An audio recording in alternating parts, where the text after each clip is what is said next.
The wind at 15,000 feet did not negotiate. It screamed across the ridgeline like something alive and angry, tearing at every exposed surface, turning breath into ice crystals before they could fall. The rocks beneath offered no comfort. Sharp, cold, unforgiving.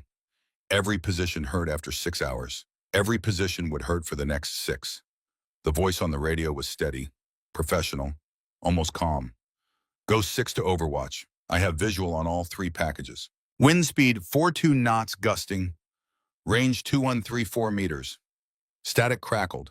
Then another voice older carrying the weight of too many operations and too many things gone wrong. Ghost weather window closing in 7-3 minutes. This is your only chance. After that, we're looking at 48 hours minimum before conditions improve. A pause. Wind howled through the gap. Copy. Beginning final calculations. The figure behind the rifle didn't move for 30 seconds. Didn't even appear to breathe. Just existed. Part of the mountain. Part of the cold. Part of the mission.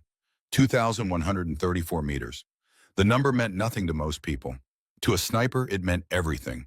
It meant gravity and wind and the rotation of the earth itself. It meant mathematics and instinct, fighting for dominance in a mine that had maybe 3 seconds to be perfect. It meant the difference between mission success and 200 Americans dying on Christmas morning. The gloved hands rested on the rifle. Not trembling, not yet. But the cold was working its way through the insulation. And beneath the fabric joints that had been deteriorating for 5 years were preparing their usual protest. Not fear. Arthritis. December 24th, 1989. Hindu Kush Mountains. 0715 hours. 73 minutes until the targets walked out of that compound and disappeared into a network of caves where no satellite, no drone, no airstrike could ever find them again. 73 minutes to do something that every expert consulted had rated at less than 25% probability of success. The figure adjusted the scope, compensating, calculating, breathing through discomfort that would become pain and then agony if this took too long. A memory flashed, unwanted but persistent. Beirut 1987, a different rifle, a different target. 0.3 of a second of hesitation while her hands cramped and she'd waited for the spasm to pass. The target moving, the shot going wide by 4 inches. Michael Chen dying badly in a basement while she watched through the scope and knew it was her fault, knew she'd put her own physical comfort ahead of the mission, ahead of his life. The hand steadied, not today, not again, never again. 48 hours earlier, the safe house in Peshawar smelled like gun oil and bad coffee. The kind of place that had seen 1,000 briefings and would see 1,000 more. Concrete walls, no windows. A single overhead bulb that buzzed like something dying slowly. 4 men sat around a table covered in satellite photos and topographical maps. 3 senior officers in civilian clothes that didn't quite hide what they were. One Shaitam, a handler who looked like he'd stopped sleeping sometime during the Soviet invasion and never quite remembered how to start again. They were waiting. The door opened. The figure that entered wore field gear, cold weather kit rated for extreme altitude operations, face hidden behind a balaclava and dark glasses despite being indoors. Not tall, not short. Build impossible to determine under the layers. Voice when it came was filtered through a small modulator clipped to the collar. Digital, neutral, revealing nothing.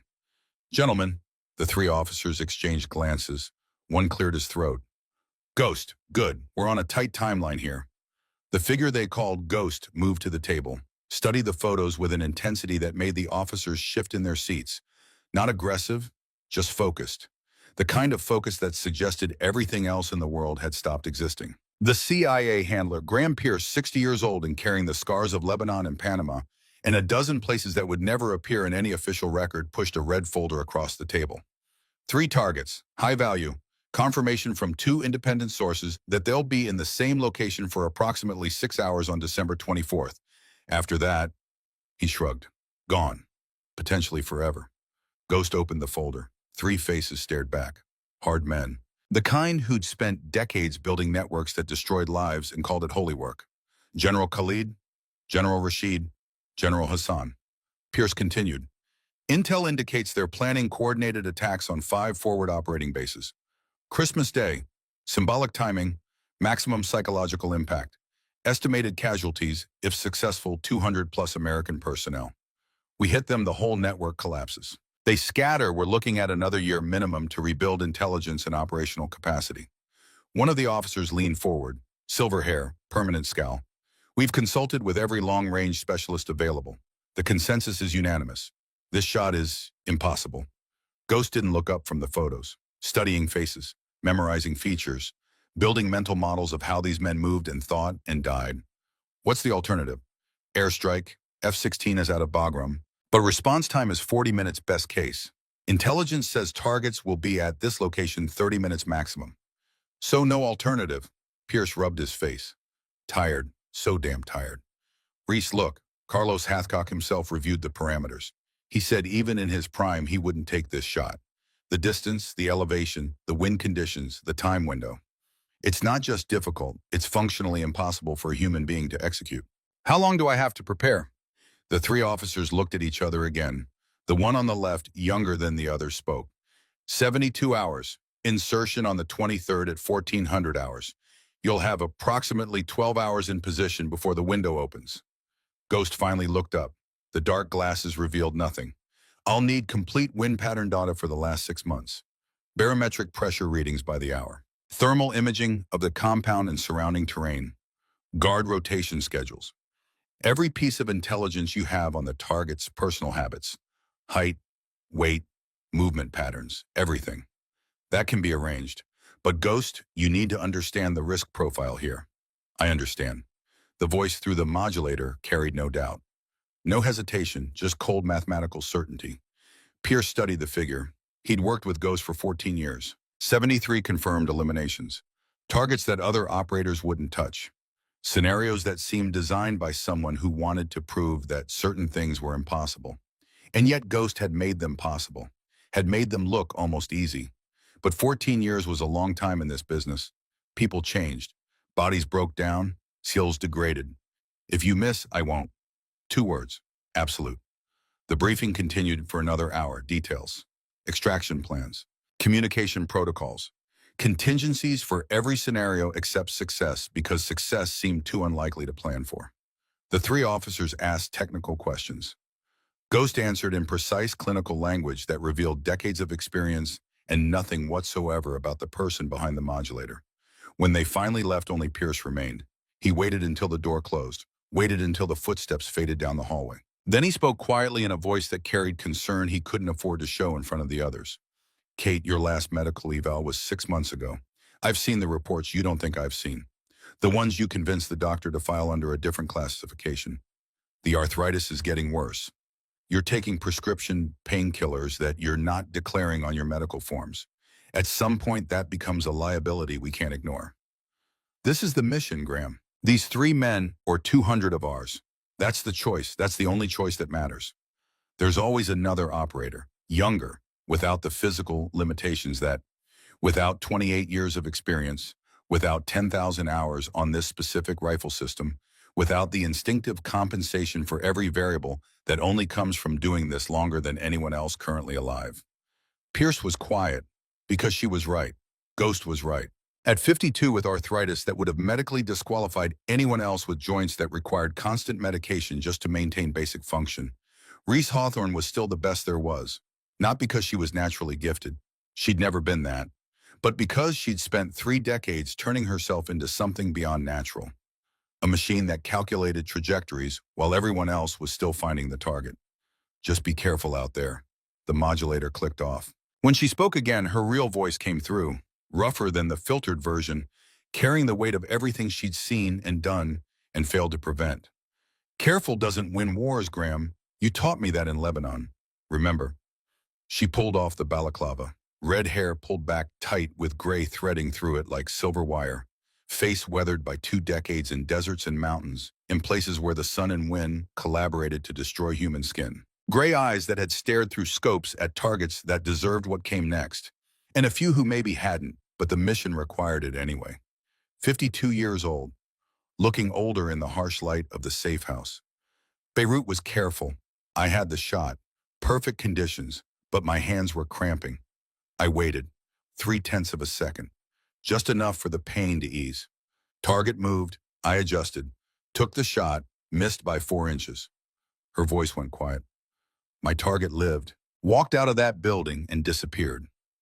Michael Chen died in the basement, tortured for information he didn't have. They found him 3 days later. Wife and 2 kids, Sarah and David, 8 and 6 years old. Pierce nodded slowly. I know, I was there for the memorial service. I think about him every day, every single day. His face when I told him the plan, how confident he was that I'd keep him safe. And I hesitated because my hands hurt.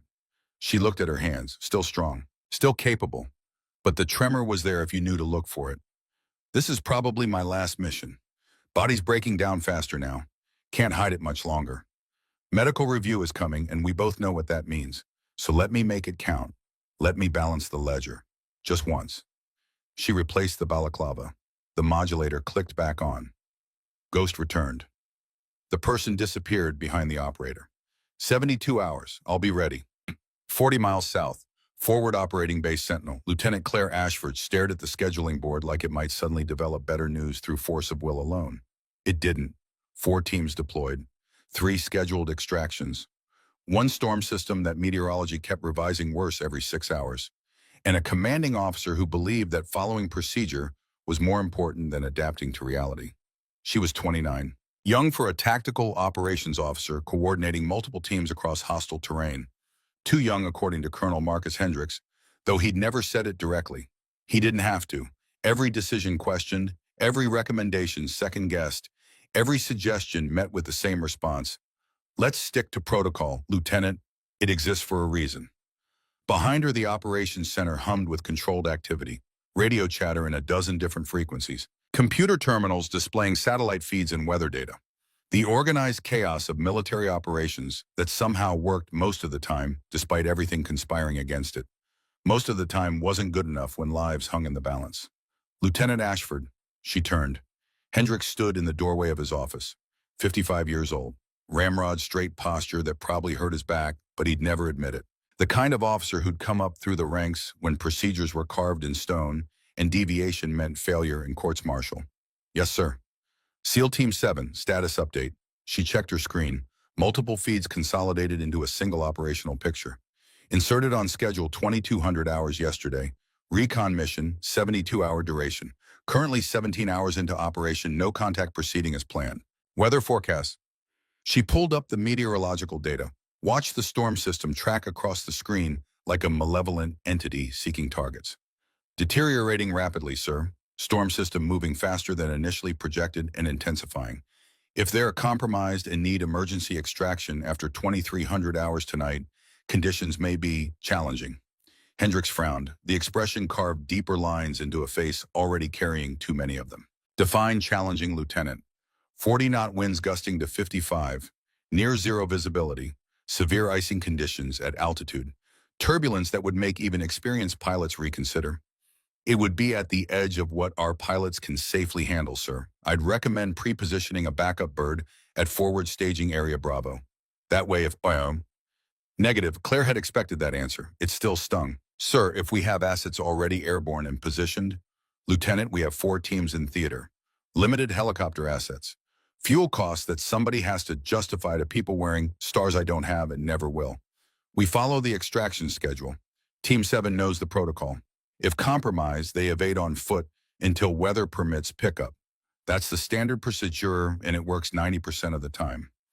And the other 10%, sir, Hendricks' expression hardened, are why we follow procedure, so that when things go wrong, everyone knows exactly what to do. No improvisation, no heroics, just training and protocol. Yes, sir. She turned back to her screens, felt him watching her, waiting to see if she'd push it further, waiting to see if she understood that this conversation was over. She didn't push. Hendricks left. Sergeant First Class Garrett Drummond, 48 years old and carrying enough experience to know when to speak and when to stay silent, rolled his chair over. Gray in his hair, lines around his eyes. The look of someone who'd seen enough to know that protocol didn't always save lives. He's not wrong about procedure, ma'am. I know. But you're not wrong about the weather. Claire didn't answer, just stared at the satellite image showing the storm system.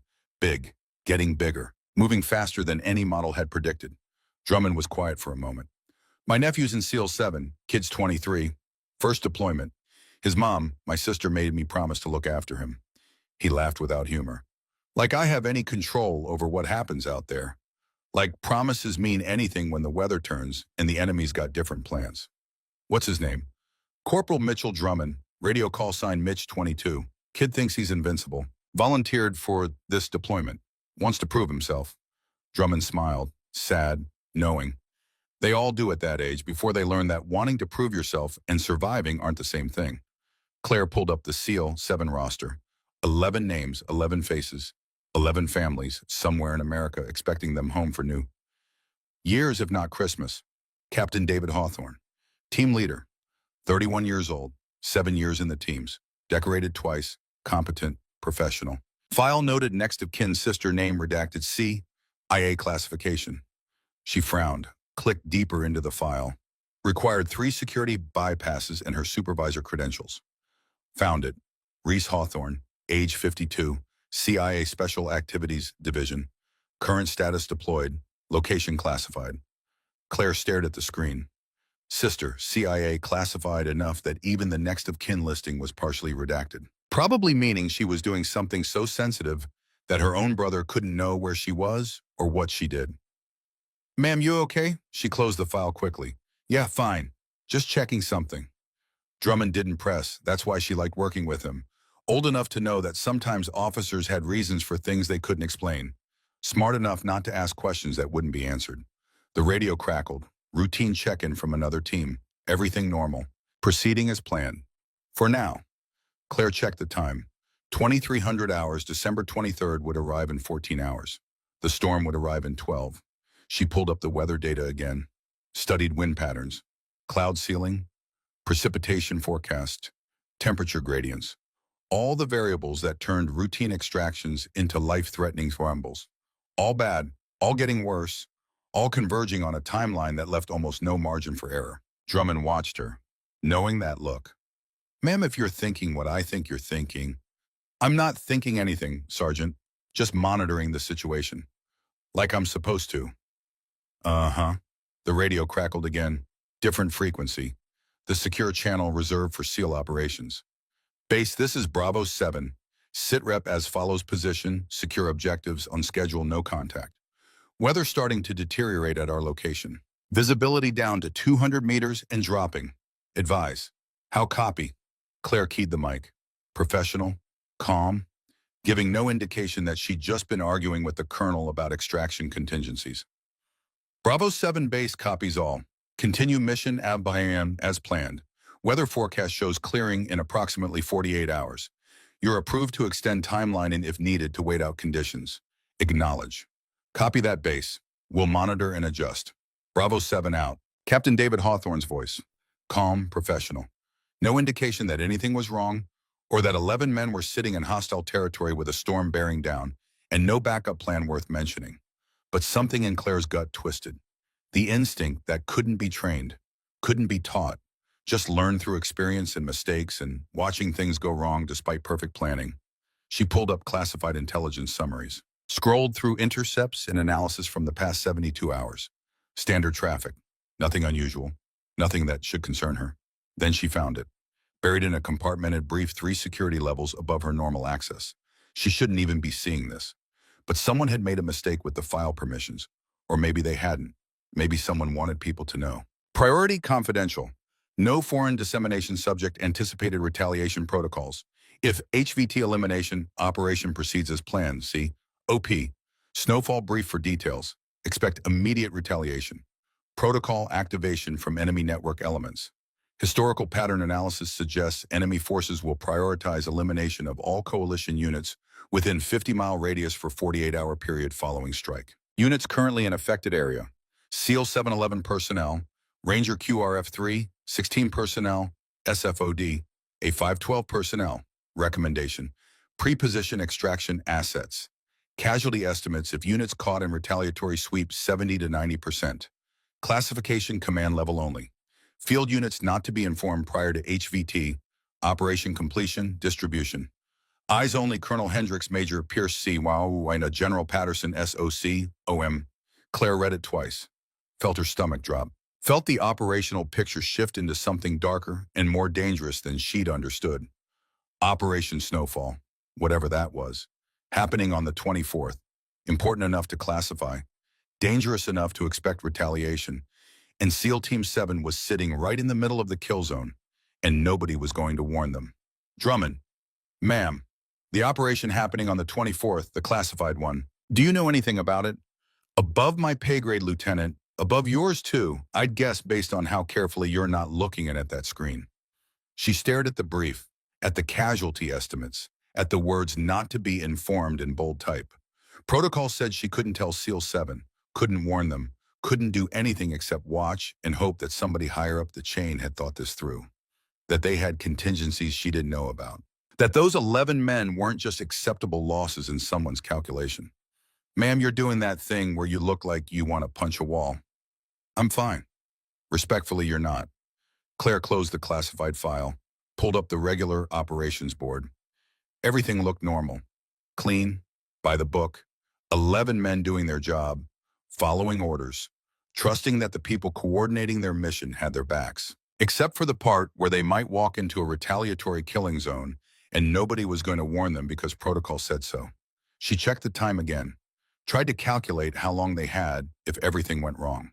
How many hours between the storm hitting and the retaliation starting, and whether that would be enough time to get helicopters in the air and people out before it all came apart.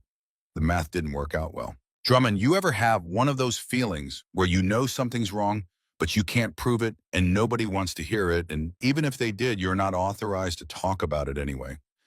Every damn day for 26 years, ma'am. What do you do about it?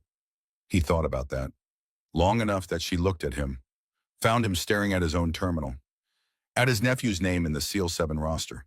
Depends on whether I can live with the consequences of doing nothing, or whether I can live with the consequences of doing something. Claire turned back to her screens. 11 names, 11 faces, 11 families. One of them was the brother of a CIA operator preparing for an impossible shot somewhere in the mountains to the north. One of them was Drummond's nephew, 23 years old and thinking he was invincible. All of them depending on people like her to make good decisions when the book didn't have answers. Monitor the situation, she said quietly. That's all we can do for now. Yes, ma'am. But her hand hovered over the secure phone, the one that connected to off-base resources, emergency contacts, people who owed favors, people who might fly unauthorized missions if the reason was good enough and the person asking was desperate enough. Not yet, maybe not at all. But the number was there, just in case protocol wasn't enough. Just in case 11 lives mattered more than career and reputation and following orders. Just in case. December 23rd, 1400 hours. Insertion point Alpha. The helicopter touched down just long enough for gravity to confirm its presence. Two figures dropped out. Gear hit the frozen ground hard. The bird lifted before the skids even fully settled, rotor wash throwing ice crystals in every direction like frozen shrapnel. In 30 seconds, it was gone. In 60, even the sound had faded into the constant wind. Corporal Wade Bennett, 32 years old Army Scout, sniper school graduate, checked his pack methodically. 47 pounds, rifle broken down for transport, ammunition carefully distributed, survival gear, spotting equipment, food and water for 72 hours, though they'd only be here for 24 if everything went according to plan. Everything never went according to plan, but you packed like it would and adapted when it didn't. He looked at his companion.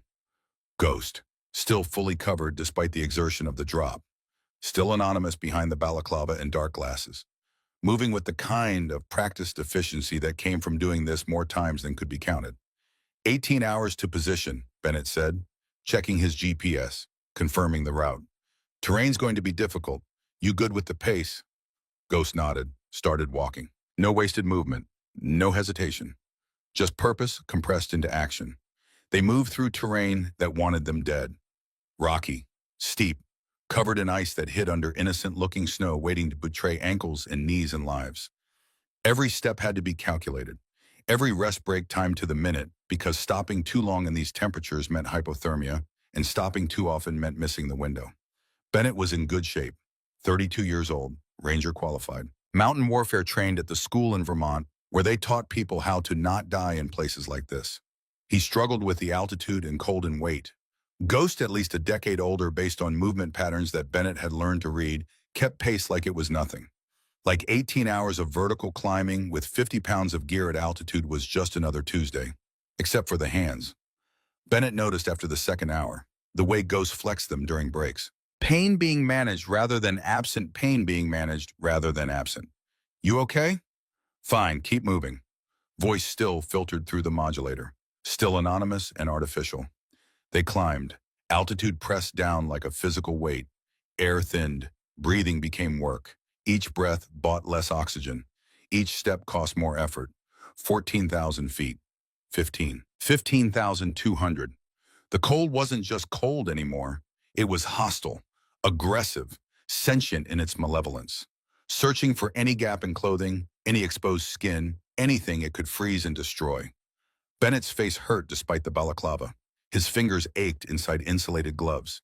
His toes were going numb in boots rated for extreme cold. He couldn't imagine what Ghost was feeling. Older body, longer exposure to this kind of work. More accumulated damage from years of asking flesh and bone to do things they weren't designed for. Bennett called a break at hour 6. They'd covered 9 miles. 9 brutal vertical miles that had taken everything he had and seemed to have barely taxed Ghost at all.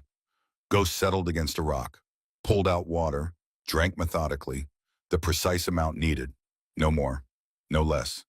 Then reached into a chest pocket, pulled out a pill bottle, small, prescription label facing away. Bennett caught the motion, saw the pills, 2 of them, swallowed dry. You taking something, a vitamin supplement, high altitude, helps with oxygen absorption. The lie was smooth, practiced, delivered without hesitation or guilt. Bennett let it go. Not his business what Ghost took or why, except it was his business. When you're sharing a hide site for 12 hours and depending on someone to make 3 impossible shots, everything became your business. Every variable mattered. Every weakness had to be accounted for. Ghost, level with me. You're favoring your right hand. I've seen it all day. Rolling the fingers, massaging the joints. If there's an issue that's going to affect the shot, there's no issue. Because if your hands aren't steady when it matters, Ghost turned. Even through the balaclava and dark glasses, the look was clear, cold, final, brooking no argument or further discussion. Corporal Bennett, I have 10,000 hours on this rifle system. I have 73 confirmed eliminations, including 12 over 1,500 meters in combat conditions. I have been doing this since you were in elementary school learning to read. My hands are fine. Your job is to spot and confirm. My job is to shoot. Stay in your lane and we'll both get out of this alive. Bennett held up his hands in surrender. Roger that. No more questions.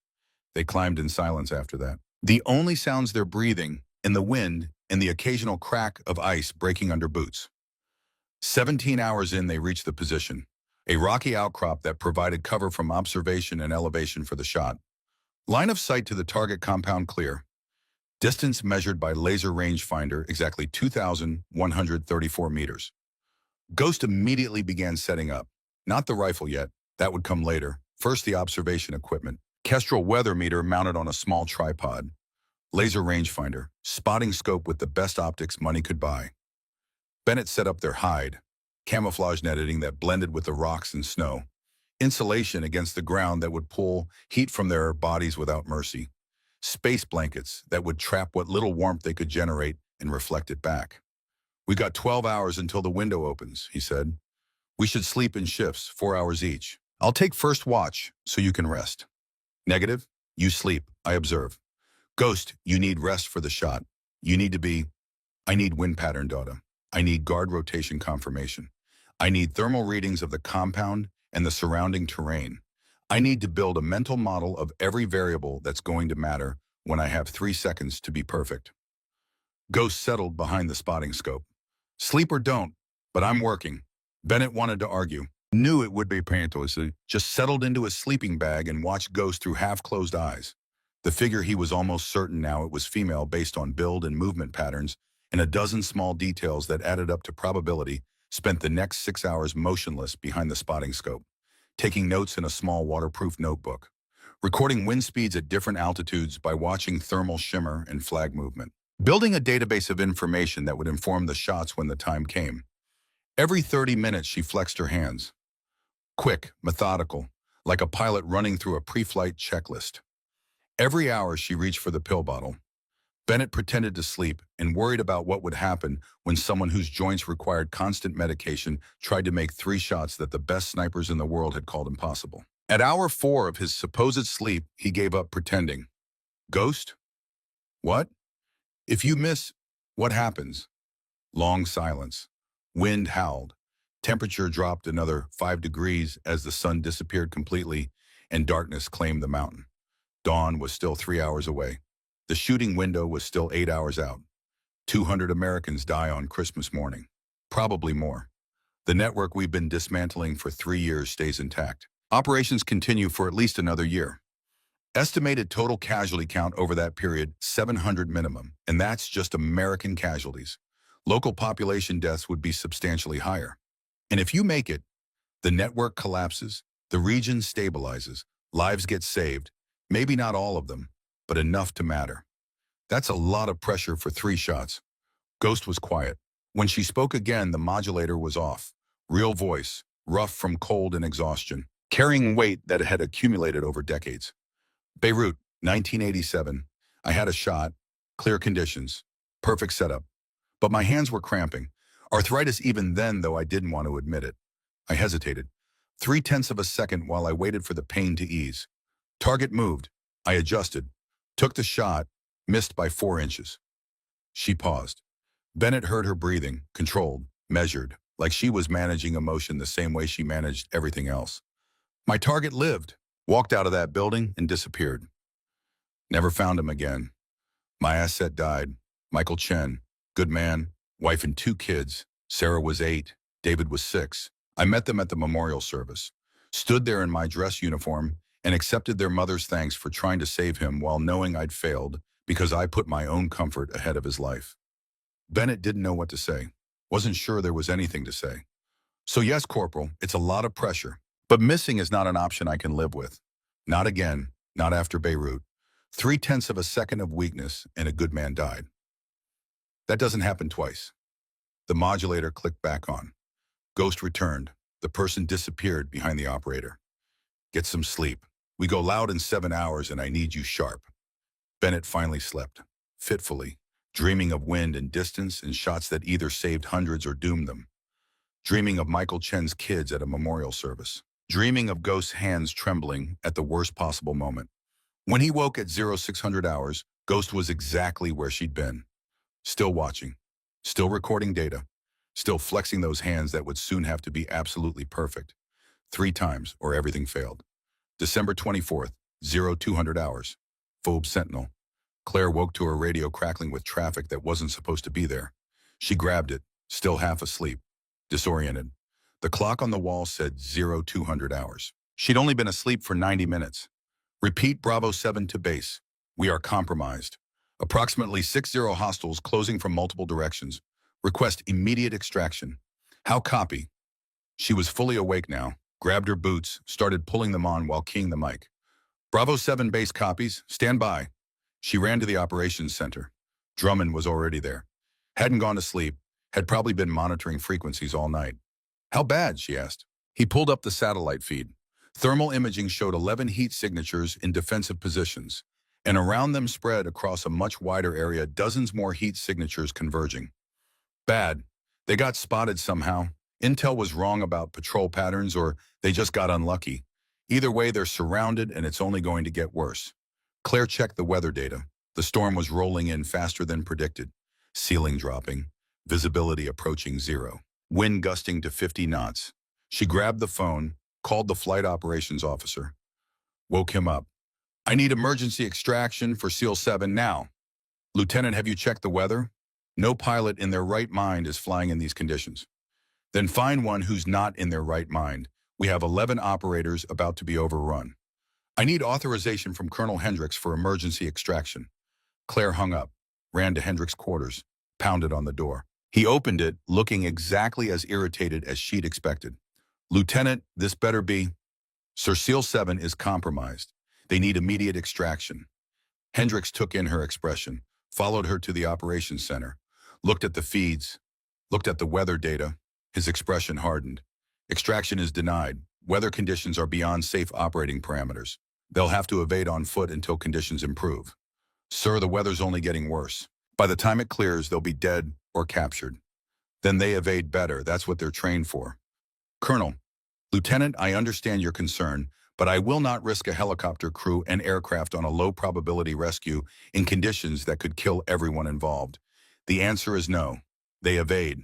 End of discussion. He walked away. Claire stood there, staring at the thermal feed, watching the enemy signatures closing. Watching 11 Americans about to die because protocol said the risk was unacceptable. Drummond rolled his chair over. Ma'am, there might be another option. What option? There's a retired warrant officer, lives about 30 clicks from here.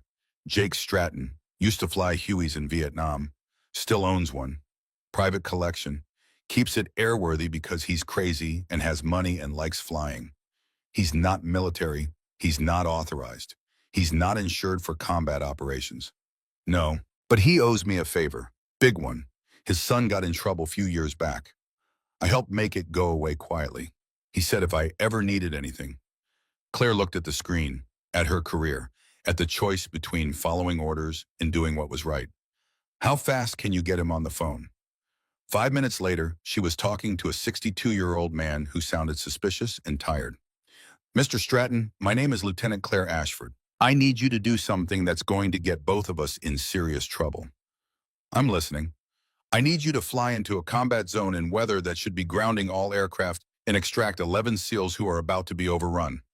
Unauthorized, uninsured, illegal in about 6 different ways. Silence on the line, long enough that she thought he'd hung up. Then Sergeant Drummond there. She handed the phone to Drummond. He spoke quietly. She couldn't hear what he said. But when he handed the phone back, Stratton's voice was different. How many souls? 11. LZ coordinates. She gave them to him. I can be airborne in 20 minutes.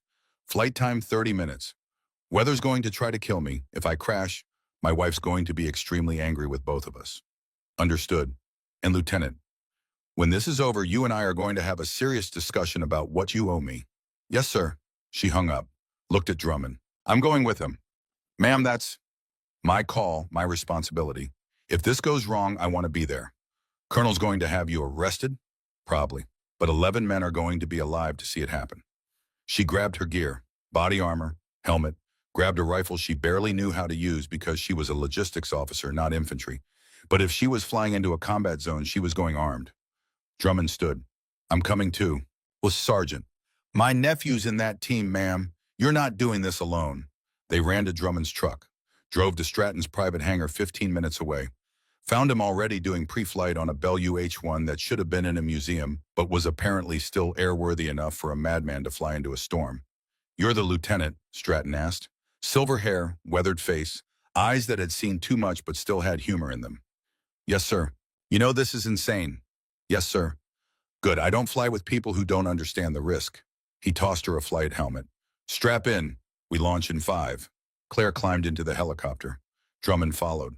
The door gunner position had an M60 mounted. Drummond checked it, loaded it, looked comfortable in a way that suggested this wasn't his first time. The engine spooled up. The rotors began turning. And Claire Ashford, 29 years old, tactical operations officer, made the decision that would either save 11 lives or end her career.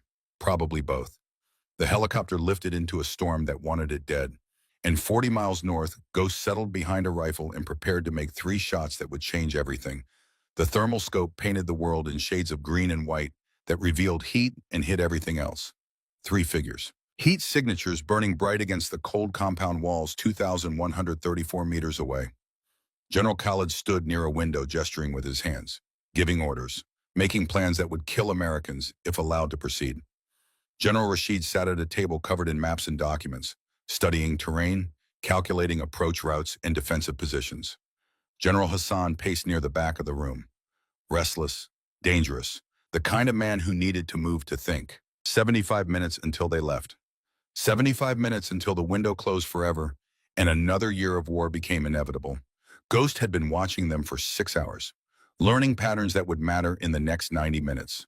Guard rotations happened every 40 minutes with mathematical precision. The fog rolled through in waves, 6 to 8 minutes of reduced visibility, followed by 4 minutes of relative clarity. The wind gusted between 42 and 51 knots, shifting direction by as much as 15 degrees based on thermal currents and terrain features. Impossible conditions for a shot like this, but conditions nonetheless, and conditions could be measured, calculated, compensated for, defeated, if the shooter was good enough. if the shooter's body cooperated. Ghost flexed her fingers inside the gloves. The arthritis responded with its usual protest. A deep bone-level ache that no amount of medication could fully suppress. She'd taken the maximum safe dose 2 hours ago. It had bought her maybe 60% function. Enough to hold the rifle. Maybe enough to control it through the recoil and cycling required for 3 rapid shots. Maybe. Bennett shifted beside her in the hide. Ghost, I'm reading wind at 4 knots, variable ±7 knots. Fog bank rolling in from the northwest. We've got maybe 4 minutes before visibility drops to nothing. Copy. You sure about this? Even one shot at this range in these conditions would be remarkable. 3 shots. 3 headshots. That's asking for a miracle. Miracles are what happens when preparation meets opportunity. That's not how miracles work. Then I guess we'll find out. Bennett was quiet. He'd been a spotter on difficult operations before. Supported shooters making shots that pushed the limits of the possible. But this went beyond pushing limits. This was redefining what limits meant. And yet Ghost seemed certain, not confident. Confidence suggested awareness of the possibility of failure. Ghost seemed to exist in a space where failure simply wasn't part of the calculation. He'd stopped questioning it around hour 3 of the observation period. Now he just did his job and hoped that certainty was based on skill and experience, rather than delusion or desperation. Ghost studied the targets through the scope, building the mental model. Khalid, 6'1", approximately 187 pounds, based on visual estimation. Standing profile most of the time. Distance 2,134 meters. Elevation difference, 942 feet target lower than shooting position. Wind 44 knots, at current observation estimated 38 knots at target elevation based on flag movement and thermal shimmer analysis. The calculations ran automatically. Decades of experience compressed into instant computation that bypassed conscious thought. Bullet drop at this range with a .338 Lapua Magnum, 412 inches, 34 feet 3 inches. The bullet would arc high enough to clear a 3-story building before gravity pulled it back down to intersect with the target's head. Coriolis effect. At this latitude and with this flight time, the Earth's rotation would push the bullet 8.3 inches to the right during its 3-second flight. Wind deflection, the killer. 44 knots of crosswind would push the .338 round 47 inches off course, nearly 4 feet. Miss the compensation and you miss the target by enough to hit empty wall or a different person entirely. Unless you'd done this 10,000 times in training and combat. Unless you knew exactly how this specific rifle with this specific ammunition responded to every variable. Unless you'd built an instinctive understanding of ballistics that lived in muscle memory and intuition rather than conscious thought. Ghost's hands trembled as she made the final scope adjustment. Not fear, never fear. Just a body breaking down after 28 years of asking it to do impossible things in impossible conditions. A memory surfaced, unwanted but persistent as memories of failures always were. Beirut, Michael Chen's face when she'd explained the plan. The confidence he'd had in her ability to protect him. The 0.3 of a second when her hands had cramped and she'd waited instead of shooting. The target moving, the shot going wide. Chen dying 3 days later after interrogation that left him barely recognizable. She pushed the memory away. Forced her hands to steady through sheer force of will. Bennett, I need absolute confirmation on these shots. The instant the bullet impacts, you call it. Clean or miss. No guessing. No hesitation. Truth only. Copy that. If I miss the first shot, we abort immediately. They'll scatter and we've lost. Mission fails. 200 people die. Understood. Understood. If I hit the first but miss the second or third, same result. This only works if all 3 shots are perfect. There's no partial success here. I get it, Ghost. 3 for 3, or we failed. Ghost settled deeper into the rifle. 47 pounds of pressure distributed across her body in ways that had been practiced until they were automatic. The weapon became an extension of herself. Stock welded to shoulder, cheek pressed to the rest with exactly the right pressure. Eye aligned perfectly with the scope centerline. Breathing slowed. Heartbeat slowed. The world narrowed to a circle of magnified green light and 3 men who had minutes left to live and didn't know it. Wind check. 4.2 knots, holding steady, gusting to 4.6. Fog bank 90 seconds out. 90 seconds. Enough time for one shot if everything went perfectly. Not enough time for mistakes or hesitation or second guessing. Ghost tracked Khalid's movement through the scope.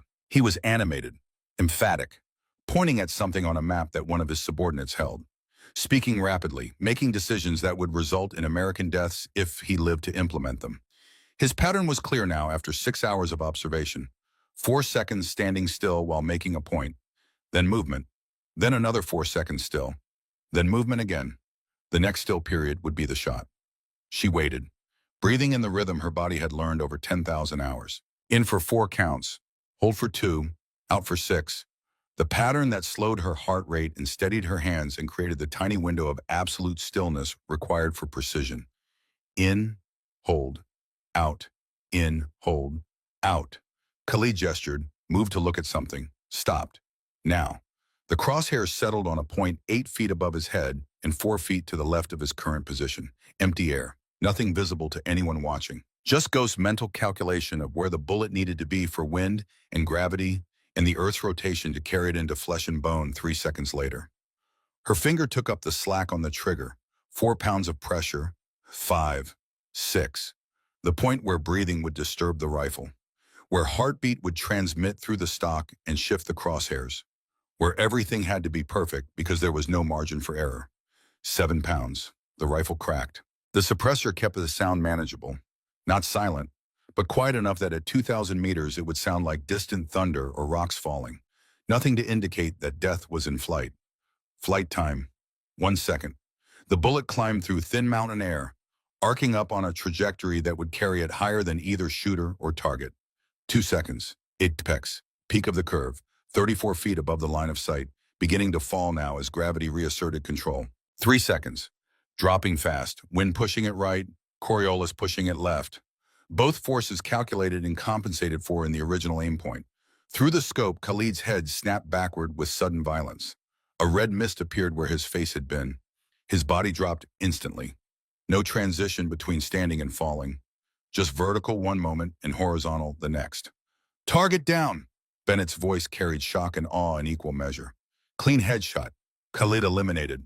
Target 1 complete. No time to celebrate. No time to even acknowledge success. The compound erupted. Guards running. Voices shouting in Pashto and Arabic. Chaos spreading through the building like fire through dry grass.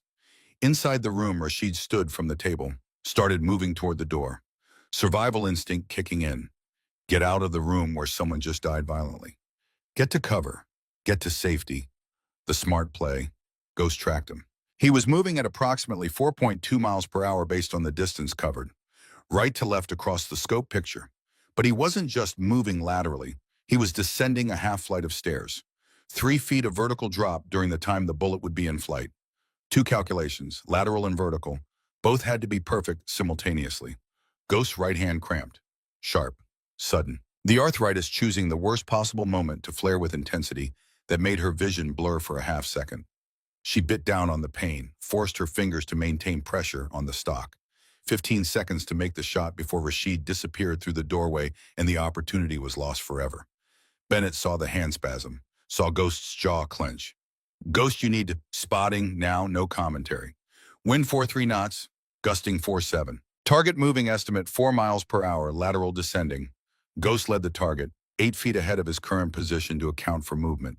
6 feet high to account for descent and gravity over the longer flight time. 3 feet left for wind that was gusting stronger now. A point in empty space that would intersect with a human head if every calculation was perfect. If the wind didn't shift, if Rashid didn't change speed or direction. If Ghost's hands held steady despite the pain that was radiating up her forearms. If the cramping worsened, her vision blurred slightly. The painkillers were wearing off, and there was nothing she could do about it except shoot through the deteriorating conditions. Like Beirut.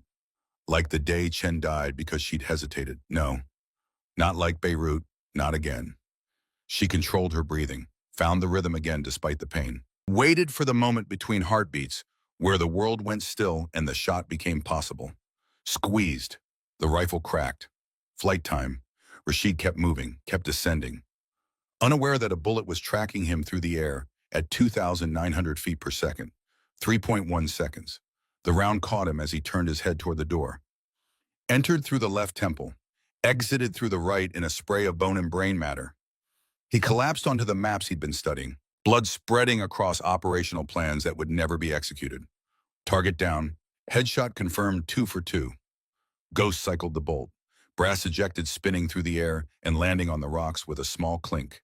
Chambered a fresh round, her hands screaming now, joints swelling, function degrading with each passing second. Hassan was running, full sprint toward the rear exit, guards surrounding him, creating a moving wall of bodies between him and whatever threat had just killed 2 generals in less than a minute. The hardest shot by far. Moving target at 8+ miles per hour, partially obscured by other bodies who were also moving. A 6-inch window between guards that would exist for maybe half a second when Hassan's stride and the guards' positions aligned in a way that allowed a clean shot. And Ghost's hands could barely maintain their grip on the rifle now. Ghost, he's almost to the door. 5 seconds maximum. The calculation was nearly impossible. Too many variables. Too many unknowns. Hassan's exact speed, the guards' positions, the precise moment when the gap would open. But Ghost had been doing impossible things for 28 years. She led the target, 12 feet ahead of his current position, accounted for the guards, found the gap that didn't exist yet but would in 2. 9 seconds if everyone maintained their current speed and trajectory. Breathing was irrelevant now. Heartbeat was irrelevant. There was only the shot and the absolute requirement that it succeed, because failure meant 200 Americans dying and Michael Chen's death remaining unavenged and Ghost's career ending in failure rather than redemption. The window appeared, 6 inches, maybe less. Ghost fired. Flight time compressed, felt like forever, was actually 2.88 seconds. Hassan's head snapped sideways with mechanical precision. The helmet he wore clattered to the floor, useless against a round that had punched through it like it wasn't there. His body followed the helmet down. The guards kept running for 3 steps before their brains processed what had happened, and they realized their principal was dead. Target down, Holy Mother of God. All three targets eliminated. Bennett stared through his spotting scope, unable to quite process what he'd just witnessed. 3 shots, 3 headshots, 2,134 meters. In wind that should have made the shots impossible. In fog that was starting to roll in. In conditions that every expert consulted had said couldn't be done. Ghost, that was. How did you even pack up? We move in 30 seconds. Because the enemy would be coming now. They'd heard the shots, seen the bodies. They would triangulate the sound, deploy every available asset to find and kill whoever had just decapitated their command structure in less than 3 minutes. Ghost's hands were shaking so badly now she could barely operate the rifle. The adrenaline was fading. The pain was spiking through the medication. Her vision swam at the edges. But the mission was complete. 3 targets, 3 headshots. 2 minutes and 14 seconds of precision that would save hundreds of lives. If they could get out alive. Bennett was already breaking down the spotting equipment with practiced efficiency. Exfil Point is 6 miles northeast. We've got maybe 20 minutes before they organize a proper search pattern. Ghost started to respond. Stopped. The radio was crackling. Enemy frequency that Bennett had been monitoring throughout the operation. A voice in Pashto. Urgent. Commands being given with the kind of authority that suggested senior leadership. Bennett translated as he worked. They're mobilizing everything, calling in forces from 3 different locations, 150+ fighters. Sweep patterns starting from the compound and working outward. Orders are to find us and kill us. They know approximately where we are based on sound. Then we move fast and stay ahead of them. They packed in silence, broken only by the wind and their breathing. Every piece of equipment stowed. Every trace of their presence erased as much as possible. In 90 seconds, they were ready. In 95 seconds, they were moving. The terrain that had been difficult on the way up became treacherous on the way down. Steeper, more exposed to the wind, and now with an army hunting them and weather deteriorating by the minute. Ghost's hands were beyond pain now, moving into a kind of numb dysfunction that was almost worse. She could hold the rifle, barely. But manipulating equipment, maintaining balance on icy rocks, doing anything that required fine motor control, was agony. She didn't slow down, couldn't afford to. Every minute they stayed in this area was a minute closer to being caught. Bennett kept pace, kept watching their 6, kept monitoring the radio for updates on the pursuit that he translated in terse fragments. They're moving faster than us. They know this terrain better. We've got maybe 15 minutes before the first units reach our shooting position. Then we stay ahead of them for 15 minutes and then 15 more after that. Ghost at this pace with the weather. We stay ahead. They move through snow and ice and rock that seemed designed specifically to kill people trying to move quickly. Every step had to be calculated even while moving fast. Every handhold tested even while time was running out. At the 2-mile mark, Ghost's right hand seized completely, locked in a claw shape, immobile, useless. She switched the rifle to her left hand without comment, kept moving. Bennett saw her favor the left side, saw her unable to use the right hand for balance or support. Didn't comment because what could he say? They were both committed now, both running for their lives with an army behind them and extraction still 4 miles away. 3 miles, 4. Behind them, the pursuit was getting closer. Voices carrying on the wind, the sound of many people moving with purpose and anger and the determination that came from seeing leadership killed. 5 miles. Ghost's left hand was failing now too. She could feel the strength draining from it. The trembling getting worse. The medication completely worn off and nothing left but diminishing will in a body that had given everything it had and was now running on fumes. 1 more mile. Just 1 more mile to the exfil point where extraction would be waiting with a helicopter in safety in the end of this nightmare. Bennett was 10 feet ahead now, navigating around a boulder field, finding the best route, moving with the confidence of someone who still had full physical function. Ghost followed, stepped where he stepped, trusted his route selection because her hands couldn't grip well enough to test holds anymore. Her boot came down on what looked like solid ground covered in a dusting of snow. It wasn't solid. The pressure mine had been there for months, maybe years, left over from Soviet operations or local conflicts that predated current hostilities, waiting patiently for someone to make a mistake, for someone to step on the wrong piece of ground at the wrong time. The click was soft, almost gentle, polite even. Bennett heard it, turned, saw Ghost's boot centered perfectly on the trigger plate, saw the realization in her body language even through all the layers. Don't move. Don't even breathe hard. Ghost froze, every muscle locked. Bennett, shut up. Let me think. He moved carefully, examined the device from multiple angles. Old Soviet model, PMN series, pressure trigger, designed to maim rather than kill, designed to slow down military units by creating casualties that had to be carried rather than corpses that could be left. Okay, I can defuse this. I just need 3, maybe 4 minutes to... How long before the pursuit reaches us? Bennett checked his watch, calculated based on the radio chatter and their own rate of movement. 2 minutes, maybe 3 if we're lucky. We don't have 4 minutes. Then I work faster. Bennett, this is a pressure release. When I lift my foot, it detonates. You said you can defuse it. Can you also keep it from detonating when the pressure releases?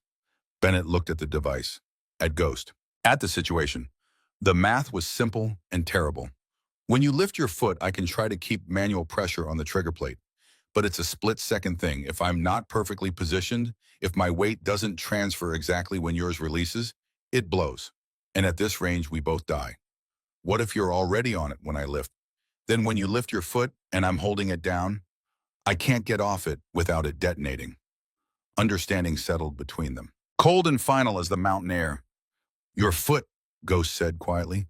Yeah, my foot. But you get away clean. Ghost looked at him. 32 years old, whole career ahead of him.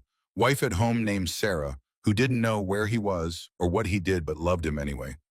Future that didn't include losing a limb on a frozen mountainside. I'm not leaving you here, Corporal. Ghost, the mission is complete. You got all 3 targets. That matters.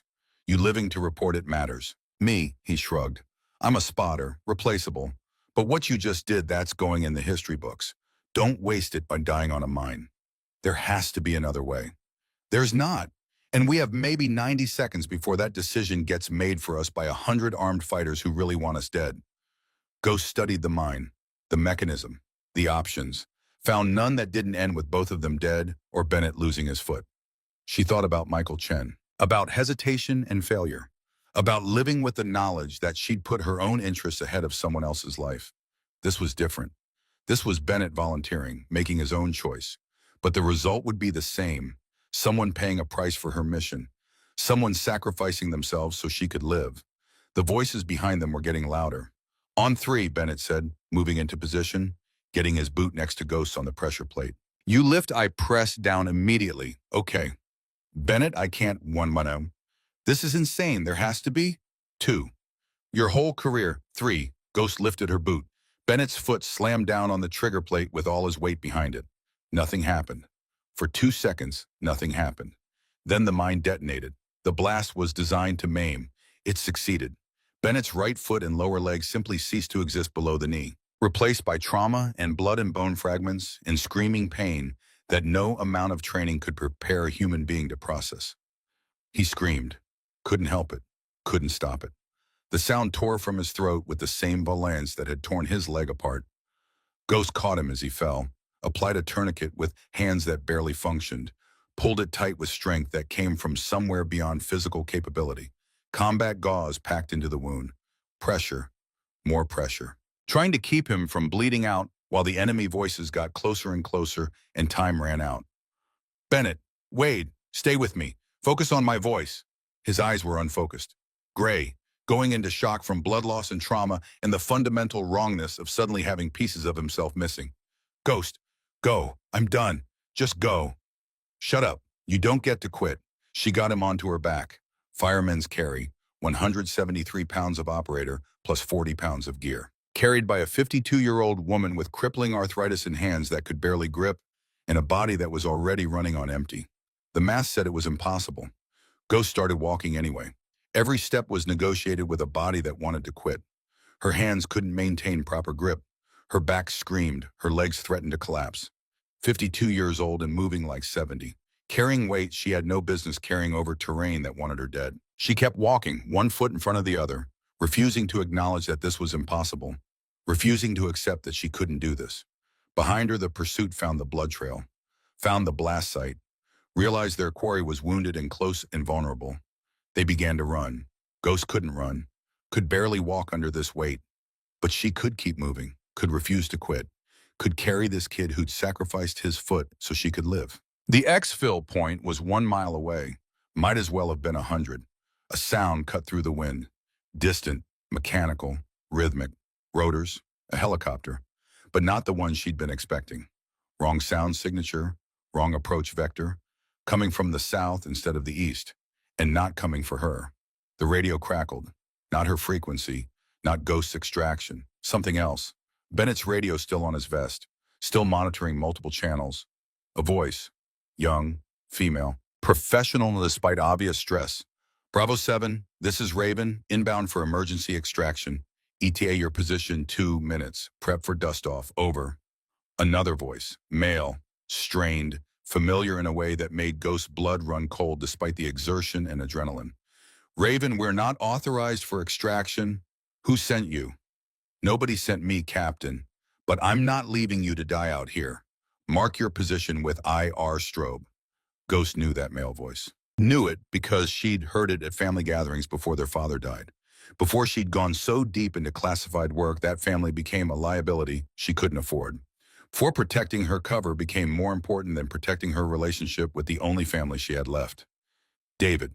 Her brother was about to be extracted by an unauthorized helicopter flown by someone willing to throw away their career to save him. And somewhere in the chaos of operations colliding and missions overlapping, everything was about to go catastrophically wrong. The helicopter sound grew louder, not heading toward Ghost position, heading northeast, toward the valley where SEAL Team 7 had been holding position for the past 72 hours in conditions that kept getting worse. Ghost adjusted her course, northeast, toward her brother, toward the helicopter that had no business being there, toward whatever convergence of chaos was about to happen. Bennett groaned on her back, consciousness fading, blood loss winning despite the tourniquet that was buying time but couldn't buy recovery. Ghost, wrong way. Exfil is change of plans. You can't, I'm too heavy. You'll never make it. I'm not leaving my brother. Bennett's head lolled, the words penetrating through shock and pain. You're, what? Focus on staying alive. I'll explain later. If there was a later. The helicopter sound peaked, then changed. The pitch shifting from normal operation to something wrong. Engine stress, turbulence, combat damage. Then gunfire. Heavy, sustained. The distinctive crack of an RPG launching. The helicopter sound changed again. Dropped in pitch. The whine of an engine losing power and altitude simultaneously. Impact. Not a crash exactly, but a hard landing. Survivable but brutal. The kind that left people injured and equipment damaged and options severely limited. Ghost was still 2 miles away. 2 miles she'd never cover in time carrying Bennett. 2 miles with her own enemy force closing from behind and a new enemy force moving toward the crash site from the north. The radio crackled again. Different voice. Older. Civilian accent. Raven is down. Repeat, Raven is down. We have 14 souls. Multiple wounded. No comms beyond this emergency beacon. Grid November Kilo 4719er. Enemy forces closing from multiple directions. If anyone's listening on any frequency, we need help. We need it now. 14 souls. SEAL Team 711 operators. Plus 3 idiots who'd flown an unauthorized rescue mission into a combat zone during a storm. All of them about to die unless someone intervened. Ghost checked the map in her head. Visualized the terrain. The crash site was visible from a ridgeline 800 meters to the west. High ground, overwatch position. A place where a sniper with a rifle and 40 rounds could make a difference. If she could get there, if Bennett survived the trip, if she had anything left to give when she arrived. The pursuit behind her was close now. 5 minutes away, maybe less. The enemy force moving toward the crash site was closer. 3 minutes. 2. Ghost had a rifle with 40 rounds remaining. Hands that barely functioned. A wounded operator on her back who needed immediate medical attention she couldn't provide. And a brother she'd spent a decade avoiding to maintain operational security who was about to die in a crashed helicopter. The math was impossible, but impossible was what she did, what she'd always done, what she'd keep doing until her body gave out completely. She adjusted course toward the ridgeline, started climbing. Bennett on her back, enemy behind, enemy ahead, family in danger. This was how careers ended. Not in glory, not in clean extractions and medals and celebrations, but bleeding out on a mountainside while trying to save people who probably couldn't be saved. There were worse ways to go. She kept climbing. The ridgeline was 300 vertical feet above the crash site. Ghost covered the distance in 43 minutes that felt like 43 hours. Each step up the scree slope negotiated with a body that had exceeded every limit and was now operating in a space beyond pain or exhaustion. Just movement, just purpose. Nothing else existed. Bennett on her back, 213 pounds of dead weight and failing vitals. Her hands locked around his legs, not through grip strength, but through sheer will. If she let go, she'd never get that grip back. So she didn't let go. Just kept those useless, arthritic hands clamped around his gear and kept moving. The arthritis had progressed beyond sensation into something almost worse. A kind of distant numbness punctuated by sharp spikes of agony when she asked her joints to do something they absolutely refused to cooperate with. She couldn't feel her fingers anymore. Couldn't tell if she was maintaining pressure or if Bennett was about to slide off her back and tumble down the mountain. She kept climbing because the alternative was stopping. And stopping meant dying, and dying meant David died and Bennett died, and 14 people at that crash site died. And that wasn't acceptable. Not today. Not after 3 perfect shots that had saved 200 Americans. Not after carrying the guilt of Michael Chen for 3 years. Today she saved everyone or died trying. Those were the only options that mattered.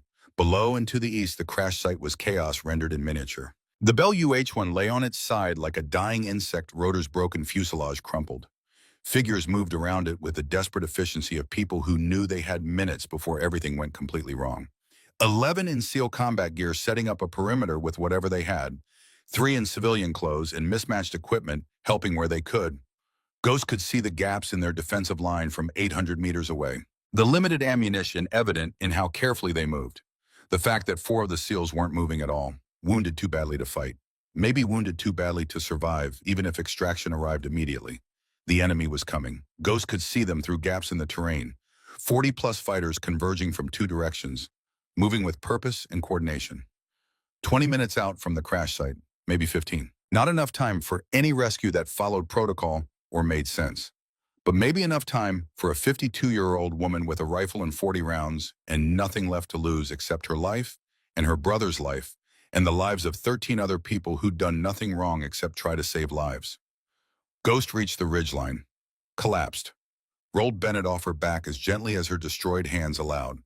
He was unconscious now, pulse thready. The tourniquet had held, but he'd lost too much blood.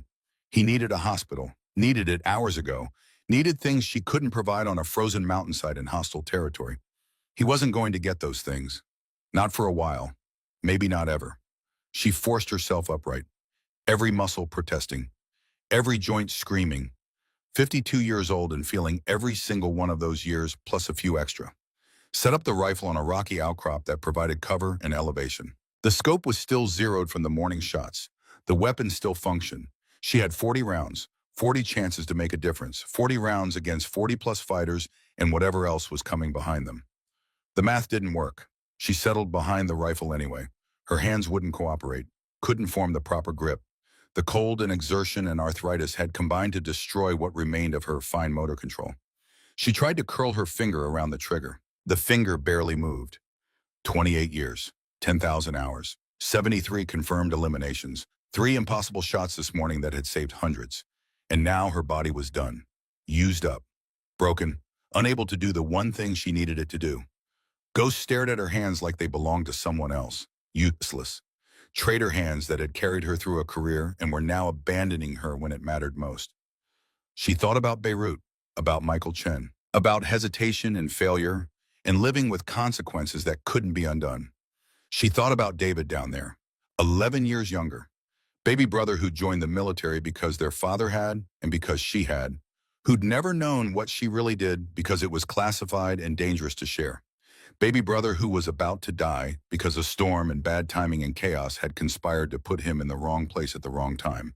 Not again, never again. She pulled off both gloves. The cold hit her hands like a physical blow. Instant pain that made the arthritis feel mild, but also clarity, sensation. The cold was an anesthetic and a stimulant simultaneously. Terrible for long-term survival. Perfect for the next 30 minutes, which was all that mattered. Worth the trade. She flexed her fingers. They moved, barely, stiffly. But enough for a few more shots, maybe enough to make a difference. The radio on her vest crackled. Not her frequency, the emergency channel. Someone down at the crash site broadcasting in the clear because they had no other options. Any friendly forces, this is Lieutenant Claire Ashford, Tactical Operations, FOB Sentinel. We have 14 personnel, 4 critical wounded, no transport, no comms beyond this beacon. Enemy forces closing from multiple directions. If anyone's listening on any frequency, we need help. We need it now. Ghost Keeter, Mike. Crash site, this is Ghost. I have Overwatch position, 800 meters northwest of your location. Stand by for fire support. Silence for 3 seconds. Then a different voice. Young, male, professional despite obvious stress and pain. Ghost, this is Captain Hawthorne SEAL Team 7 Actual. Who are you? What unit? David, her brother's voice for the first time in 3 years. Since their father's funeral, where they'd stood on opposite sides of the grave and maintained the fiction that they barely knew each other because her work demanded it. Someone who's going to keep you alive, Captain. Enemy forces approaching from your 6 and 9 o'clock. ETA, 15 minutes. You need to tighten that perimeter. You're spread too thin. Copy, consolidating now. Who do I thank for this? Thank me by surviving. She switched frequencies. Called Pierce, her handler. The man who'd run her operations for 14 years. Overwatch, this is Ghost. Mission complete. All 3 packages eliminated as ordered. But we have a situation developing. Pierce's voice came back tired and worried and carrying the weight of too many operations that had gone sideways. Ghost, your exfil window closed 20 minutes ago. Where are you, Chino? Providing fire support for a downed helicopter. 14 souls, including civilians. I need immediate extraction. Grid November, Kilo 4719er. That's not your area of operations. Ghost, what are you doing 8 clicks from your exfil point? Saving my brother. Silence. Long enough that she thought the connection had dropped. Then Pierce's voice came back different, understanding. The SEAL team, Captain Hawthorne, that's David. Send the extraction, Graham, I'm not asking.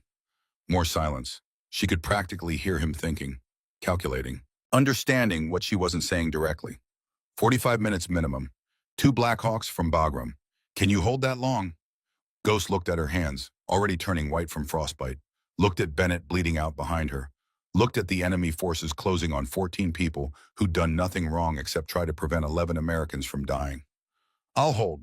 She hung up before he could ask questions she didn't have good answers for. The first enemy fighters appeared at the tree line 400 meters south of the crash site. 6 of them, moving carefully, professionally, trained soldiers rather than irregular fighters.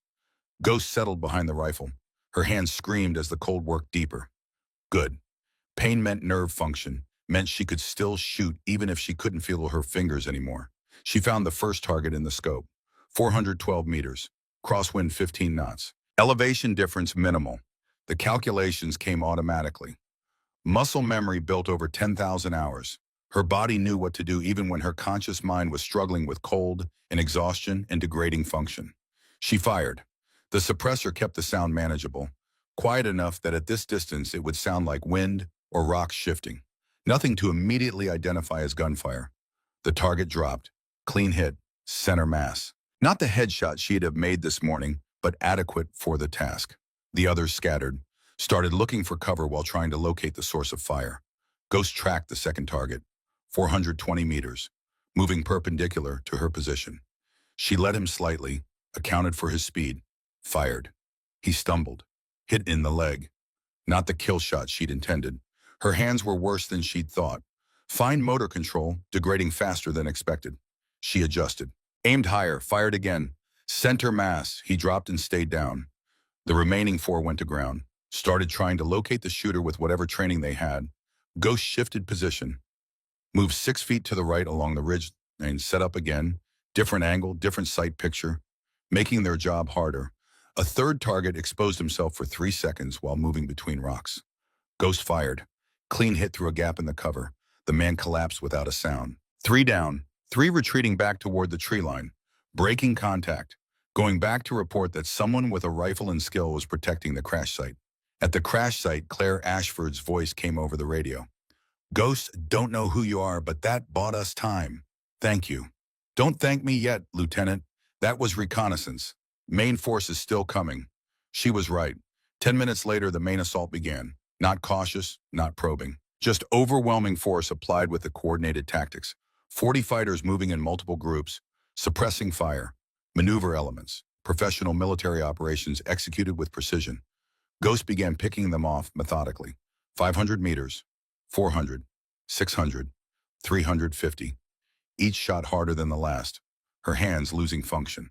Vision blurring from cold and pain. Fingers so numb she couldn't tell if they were on the trigger or not until the rifle fired. But she kept shooting, kept finding targets, kept dropping them with mechanical efficiency. 5 rounds expended. 10, 15, and at the 15-round mark, her right hand seized completely. Locked in a claw, immobile, dead weight at the end of her arm. She switched to southpaw shooting, left hand on the trigger, right hand barely supporting the forend. Awkward, unfamiliar, wrong in every way, but functional. She kept shooting. 20 rounds expended. 21, 22, 23. The enemy forces were adapting, staying in cover longer, advancing in shorter bursts, making themselves more difficult targets. Learning that exposure meant death. Good tactics, smart tactics. Not good enough.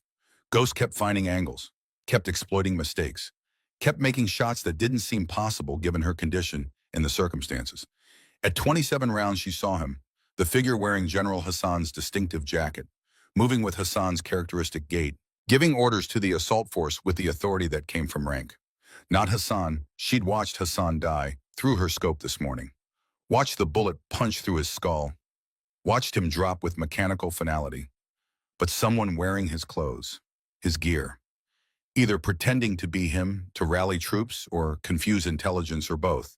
Didn't matter who he was. What mattered was the RPG launcher he was carrying. And the fact that he was setting up to destroy Ghost's position with high explosives. 600 meters. Too far for precision shooting with hands that barely functioned, and cold that was turning her fingers into useless clubs. She fired anyway. Missed. The round impacted 3 feet to the left, close enough to make the RPG team scatter. Not close enough to neutralize the threat. They set up again, 50 meters closer. Better cover, better angle on her position. Ghost fired again. Missed again. Her hands were done, completely finished. She couldn't maintain the precision needed for shots at this range in these conditions. The RPG team prepared to fire. Ghost had maybe 3 seconds before a rocket turned her position into fragmented rock and death. She fired a third time, desperate, hoping for luck rather than skill. The shot went wide. The RPG launched. The rocket screamed past Ghost's position, close enough that she felt the pressure wave. Impacted 20 feet to her right. Shrapnel tore through the air. Something hot and sharp sliced across her left shoulder. Not deep, not critical, but bleeding and adding to the catalog of damage her body had accumulated. She ignored it, found the RPG gunner in the scope. He was reloading. 550 meters now, having moved closer while she'd been dealing with the near miss. Still too far for hands that couldn't grip properly and vision that was tunneling from cold and exhaustion. But if she moved closer, if she went down there, if she accepted that Overwatch wasn't working anymore and close quarters was the only option left. Ghost looked at Bennett behind her, unconscious, dying. She couldn't carry him anymore, could barely carry herself at this point. Bennett, Wade, stay with me. His eyes fluttered open, unfocused, gray, the color of someone who'd lost too much blood and was running out of time. Ghost, I need to move position. Get closer to the enemy. I'll be back for you, them. Don't, stupid, they'll kill you. Probably, but there's 14 people down there who don't deserve to die, including my brother. So I'm going anyway. She checked his tourniquet one more time, still holding, covered him with the thermal blanket from her pack. It wouldn't be enough if she didn't come back, but it might buy him an hour. An hour was all she could give. Ghost picked up the rifle, 13 rounds remaining, started moving down the slope toward the fight, toward the chaos, toward the enemy position where the RPG team was setting up for another shot. Every step was measured in cost. Her shoulder bleeding from the shrapnel wound, her hands useless clubs, her legs threatening to collapse. 52 years old and moving like 70, like 80, but moving nonetheless. 200 meters from the enemy position. Close enough that she could make shots even with destroyed hands. Close enough that she was well within their kill zone if they spotted her. She found cover, a cluster of rocks that provided minimal protection but was better than nothing. Set up the rifle with hands that wouldn't cooperate. Forced them to grip through sheer will. The false Hassan was setting up for another RPG shot, aimed at the crash site where 14 people huddled behind the wrecked helicopter and waited for death or rescue, whichever arrived first. Ghost found him in the scope, 230 meters. Wind negligible at this range. No excuses, no margin for error. She steadied the rifle, or tried to. Her hands shook so badly the crosshairs danced like they were conducting an orchestra. Breathe, focus, find the rhythm that had served her for 10,000 hours. In, hold, out, in, hold, out. The shaking decreased, marginally. Enough, she fired. The round caught the RPG gunner center mass. He dropped. The launcher clattered to the ground, unfired. Center mass hit. Another enemy down. The center mass hit. Another enemy down. The assault force spotted her muzzle flash and began concentrating fire on her position with everything they had. Rounds impacted the rocks around her. Ricochets screaming, dust and stone fragments filling the air. The distinctive crack of bullets passing close enough to feel the pressure. Ghost stayed calm, detached, professional, found targets through the chaos, fired, adjusted, fired again. 10 rounds remaining, 9, 8. An enemy fighter flanked her position during the chaos, got within 50 meters before she saw the movement. She spun, fired from the hip because there was no time for proper aiming, missed because hip shooting at 50 meters was luck, not skill. The fighter raised his AK, finger on the trigger. Center mass aim on Ghost. She worked the bolt. Chambered another round, brought the rifle up, every movement taking forever, every second an eternity. They fired simultaneously. His rounds went wide, 3 feet to the left. Panic shooting, inaccurate despite the close range. Her round went exactly where muscle memory and 10,000 hours of training directed it. Center mass, clean hit. He dropped without firing again, but the movement cost her. Pain exploded in her right shoulder, not shrapnel this time, a bullet. Through and through, clean entrance, messy exit, blood soaking through her gear immediately. She fell back against the rocks, breath coming in gasps, vision swimming. 7 rounds left, 15 enemies still visible, 40 more somewhere in the terrain beyond her current sightline. The math didn't work and had never worked, but she'd done impossible things all day. What was one more, she settled behind the rifle again. Left hand on the trigger because the right arm wasn't responding to commands anymore. Blood running down her side, vision going gray at the edges. She fired, missed, adjusted, fired, hit. 6 rounds, 5, 4. The enemy was pulling back, not retreating, regrouping. They'd realized the sniper was wounded, vulnerable. They were going to mass for a final assault that would overrun her position and then continue to the crash site. Smart tactics, correct tactics. Ghost keyed her radio. Crash site enemy forces regrouping for final assault. You've got maybe 5 minutes. Use them to prep for extraction if it arrives. If it doesn't, she paused. It's been an honor. Claire's voice came back, strained, professional despite obvious fear. Ghost, you sound hurt. What's your status? I'm operational enough. You're not operational. You're dying. Where are you? 200 meters northwest of your position. Don't come for me. That's an order. You're not my commanding officer. Lieutenant, I'm a CIA operator with 14 years seniority, and I'm ordering you to stay put and let me do my job. Your job is to get yourself killed, if that's what it takes. Ghost ended the transmission, focused on the enemy positions. They were moving, coordinating, preparing for the final push that would end this. 4 rounds remaining. Not enough. Never enough. She fired anyway. Dropped one fighter who'd exposed himself too long. Then another who made the mistake of thinking she was too wounded to shoot accurately. 2 rounds. The enemy opened up with concentrated fire. Not random. Coordinated. They'd located her exact position through accumulated muzzle flash and probably blood trail at this point. Rounds hammered the rocks. Found gaps in her cover. One punch through her right thigh. Shattered the femur with impact that made her scream despite every attempt at control. The rifle fell from nerveless hands. She grabbed for it with her left hand. Got it. Brought it up with strength she didn't have and shouldn't possess. 1 round remaining. 20 fighters rushing her position. 15 seconds out. She chambered the last round. Found a target. Fired. The rifle clicked empty. 20 fighters. No ammunition. Wounded in 3 places with blood loss approaching critical levels. This was how it ended then. Not in a clean extraction, not in medals and recognition, but bleeding out on a mountainside while trying to save a brother she'd spent a decade pretending wasn't related to her. There were worse ways to die. She drew her sidearm. Glock 19, 15 rounds, useless at long range, but it was all she had left. She waited, breathing, bleeding, dying slowly. The sound of rotors cut through everything. 2 MH-60 Blackhawks came over the ridge like salvation rendered mechanical. Door guns opened up, miniguns screaming. The distinctive sound of 6,000 rounds per minute, turning the enemy assault into chaos and death. The assault disintegrated under the concentrated fire. Enemy fighters breaking, running, dying. Ghost slumped against the rocks. Let the pistol fall from her hand. Watch the helicopters work with something approaching gratitude. Pierce's voice on the radio. Ghost, we have you visual. Medevac inbound. Stay still. Don't try to move. She wasn't going anywhere, couldn't if she wanted to.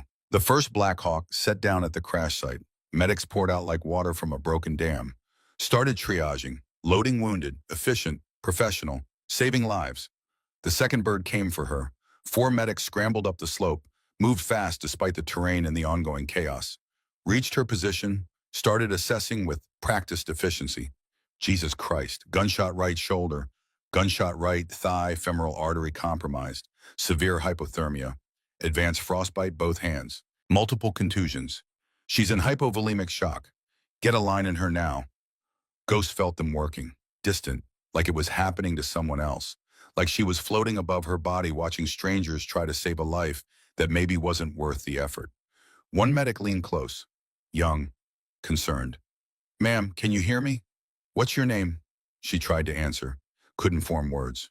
Tongue too thick, mind too scattered. They loaded her onto a stretcher, started moving toward the helicopter. Every step agony, every movement potentially fatal. Halfway to the bird, she passed out. Christmas morning, the sun was too bright. Ghost woke in a field hospital to fluorescent lights that hurt her eyes and the steady beep of monitors measuring a heart that was still beating despite everything. She tried to move her hands, couldn't. They were bandaged, thick, immobile, elevated on pillows. Tried to move her right leg, couldn't. Immobilized in a case or brace or something that prevented movement. Panic rising, her career, her identity. Everything she was dependent on, hands that could shoot and legs that could move.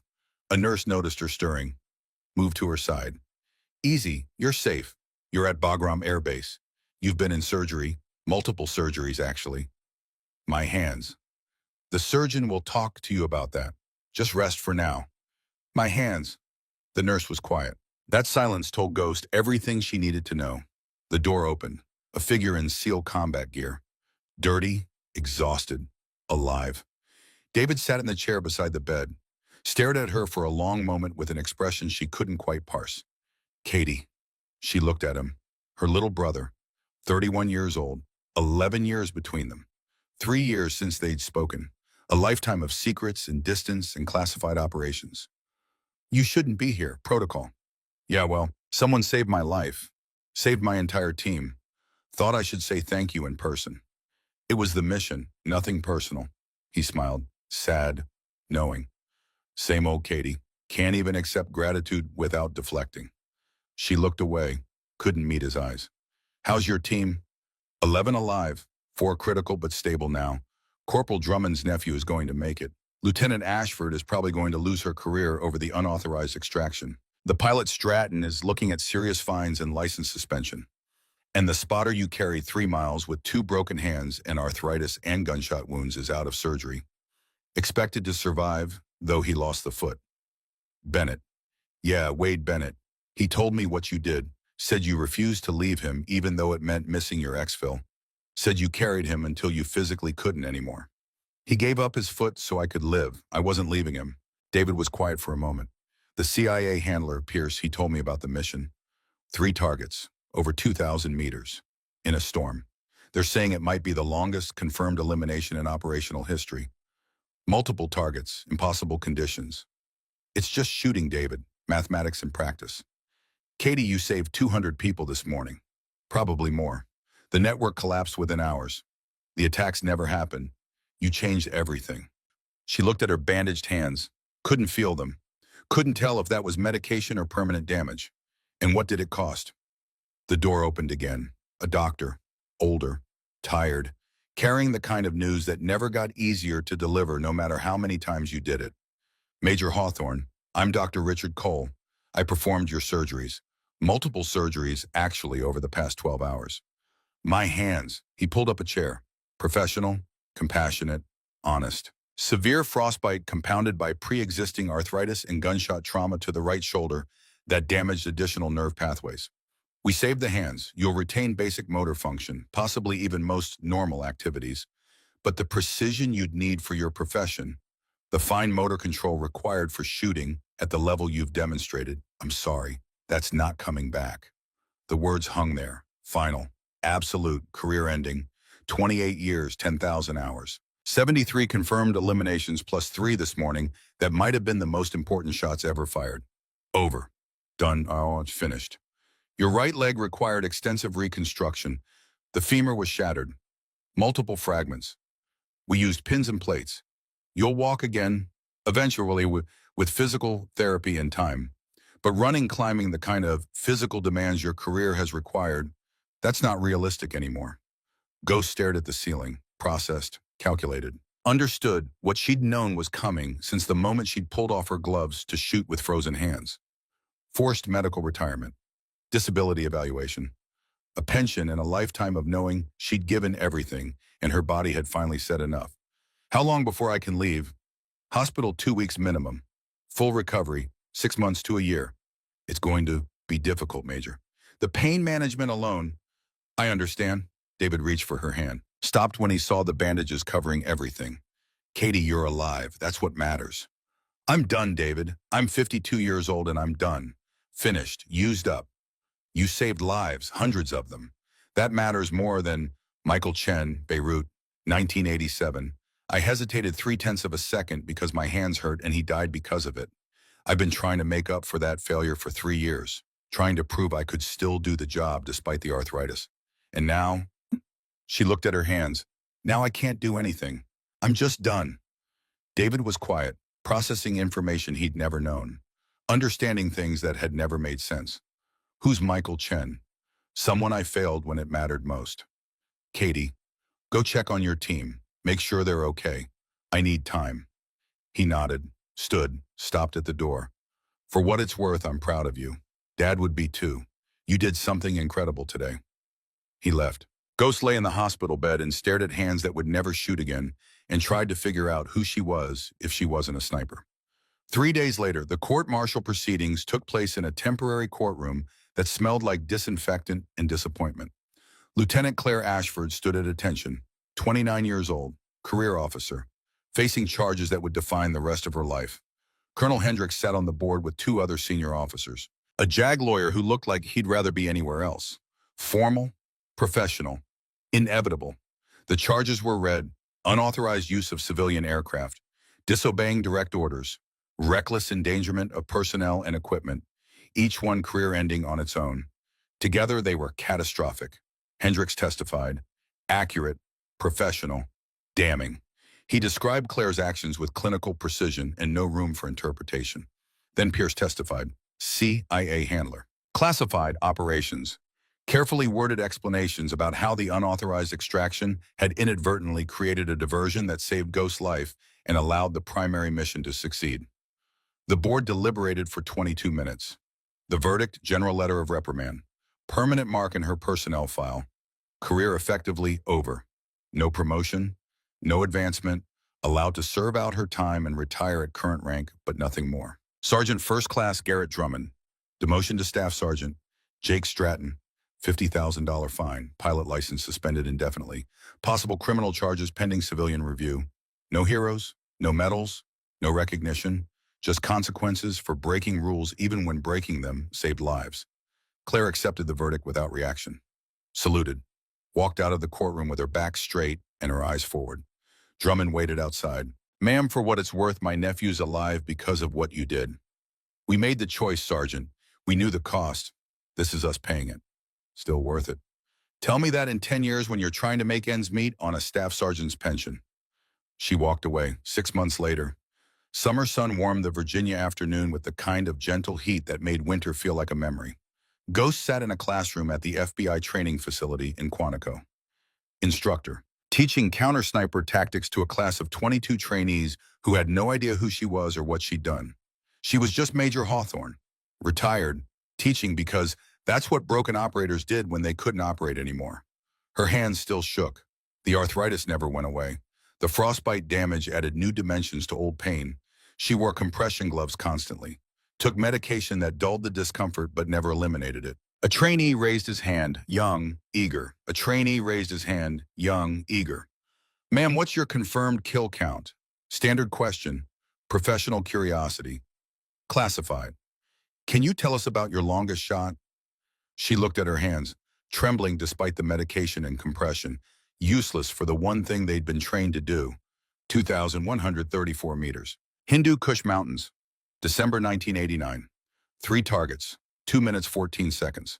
Perfect conditions except for the 40-knot crosswind and fog and sub-zero temperatures and the fact that I was 52 years old with arthritis in both hands.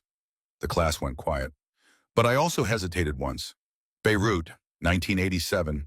An asset named Michael Chen died because I waited 0.3 of a second for my hands to stop cramping before taking a shot. So here's what I want you to understand. Your successes will define your career in the eyes of others. Your failures will define your character in your own eyes. Learn from both. Don't let the first make you arrogant. Don't let the second destroy you. And never ever hesitate when someone's life depends on you being perfect. She dismissed the class, watched them file out, young, confident, certain they'd never fail the way she had. They'd learn. Eventually they all learned. Outside, Pierce found her on a bench overlooking the training ranges. Settling in okay? He sat without asking permission. It's not the field, but it's something. You've trained 340 snipers since you started here 6 months ago. 17 of them have been killed in action since you trained them. You remember their names. Every single one. That matters, Kate. Teaching the next generation. Passing on what you learn. That matters more than most people realize. She looked at her hands. Still strong enough for normal life. Still useless for the precision work that had defined her existence. I was the best there was, Graham. For about 5 years, I was genuinely the best. And now I teach people who will be better than I ever was because their hands don't shake and their bodies haven't betrayed them yet. That's hard to accept. That's legacy. That's how knowledge survives. That's how the next generation stands on the shoulders of the one before. They sat in silence, watched trainees on the range, missing shots, learning, adjusting, trying again. Operation Snowfall, final accounting. The 3 targets you eliminated prevented coordinated attacks on 5 forward operating bases. Estimated American lives saved 212. Local national lives saved impossible to calculate, but substantial. The network collapsed within 6 weeks. Regional stability improved measurably. Hostile actions decreased 43% year over year. And the cost? Your career, Bennett's foot, Ashford's career, Drummond's rank, Stratton's license, and $50,000. 1 year of combined physical therapy. One forced retirement. 94 stitches. Permanent nerve damage. Ghost nodded slowly. Wins are never clean in this business. No, but they're still wins, and the people who paid the gross, every one of them says it was worth it. That's easy to say when you're not the one living with the consequences. Kate, I talked to Bennett last week. He's got a prosthetic, learning to walk again. You know what he told me? He said watching you make those 3 shots was the most incredible thing he'd ever seen. Said he'd give the other foot if it meant being part of something that important. Ghost didn't respond. Ashford got a bronze star. Took 5 years to declassify, but she got it. Still can't advance, but at least there's recognition. Stratton's wife said he hasn't slept through the night since the mission, but he doesn't regret it. Says it was the most alive he'd felt since Vietnam. And me, what do I get? Pierce pulled an envelope from his pocket, handed it to her. Inside, a single piece of paper. Handwritten. Dear Major Hawthorne, my name is Sarah Chen. You don't know me, but you knew my father. Michael Chen, Beirut, 1987. I'm 21 now. My brother David is 19. We're both in college. We're both doing well. We're both alive and thriving because our mother was strong enough to raise us alone after Dad died. Mr. Pierce contacted me last month, told me things about my father's death that I didn't know, about hesitation and mistakes and guilt that you've carried for 3 years. I'm writing to tell you something, let it go. My father chose that mission, chose to trust you, chose to do something dangerous because he believed it mattered. You didn't kill him, the enemy killed him, you tried to save him, and circumstances prevented that. But you saved 200 people this Christmas. Mr. Pierce showed me the classified brief. 200 people who have families like I have a family. Kids like me and David who get to keep their fathers. My father would be proud of that. He'd want you to forgive yourself. He'd want you to understand that you did everything possible, and sometimes that's not enough, and that's not your fault. Thank you for trying to save him. Thank you for saving all those others. Thank you for carrying his memory, even when it hurt. With gratitude, Sarah Chen Ghost read it twice. Felt something in her chest loosen. Something that had been clenched tight for 3 years finally relaxing. How did you find her? Wasn't hard. You had her name in your mission reports. Took some time to track her down, but I thought you needed to hear it. From her, not from me. Ghost folded the letter carefully, put it in her pocket. Does it help? Pierce asked quietly. I don't know yet. Ask me in a year. She stood, slowly. Her right leg still ached, probably always would. Started walking back toward the building. Pierce called after her. Kate, one more thing. She stopped, turned. You were the best. For more than 5 years, for your entire career. The best isn't defined by who can still shoot. It's defined by who was willing to make the impossible shots when they mattered most. That's you. That will always be you. She nodded, kept walking. Behind her, the sound of rifles firing on the range. The next generation learning. Some would be great, some would fail. All of them would carry weight. Ghost went inside to teach them how, to pass on 28 years of experience. To make sure that when the impossible shots presented themselves, someone would be ready. Because if she couldn't shoot anymore, she could at least make sure the ones who could were prepared for everything that came with it. The victories, the failures, the étoiles, all of it. And maybe finally she could forgive herself for Beirut, for hesitation, for being human in a job that demanded perfection. Maybe that was enough. Maybe that had to be enough. The sun set over Quantico. Another day ended. Another group of students one day closer to becoming operators. And Ghost, 52 years old with broken hands and a broken body, but an intact legacy, taught them how to make the shots that mattered, even if she never would again.